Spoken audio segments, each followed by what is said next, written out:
It was the summer of 2012. Only one of us had a cell phone, as it still wasn't common to have one back then. So we finally got to our little spot, threw our wood in, and got the music going. I started feeling the buzz and felt my body just getting disoriented.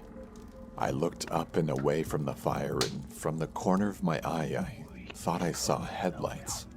I shushed them and told them to look, but it was gone. They told me it was just the moonlight playing tricks on me, but I had this weird feeling and anxiety in my chest that I'd never felt before. Gavin had drunk the last beer, and we agreed it was time for bed. So we put out the fire, turned on the flashlight, and started following the trail back to the road. When we were out of the brush and into the open road, a pair of car headlights turned on, blinding us. I was so confused and out of it, but I knew something was about to go down. The person in the car turned on the engine and started speeding towards us. This is when the alarm bells start ringing in my head and the adrenaline starts pumping. We froze and looked at each other. Sam was crying now, and Gavin had this petrified look on his face that I will never ever forget.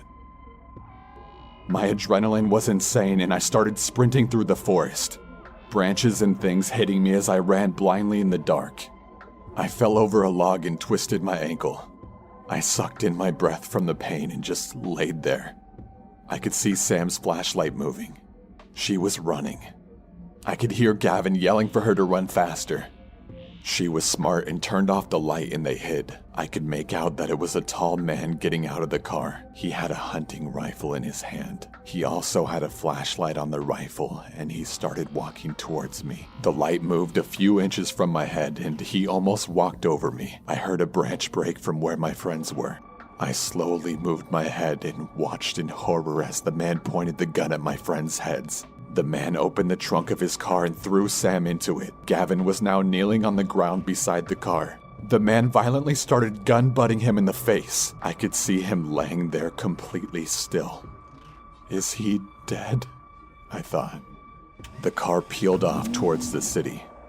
I ran up to Gavin and he was completely covered in blood and had a disgusting gash in his face. I knew I wasn't strong enough to carry him to the nearest home to get help. I started yelling his name to try and wake him up, but nothing worked. I propped him up against the tree and covered him up as best as I could.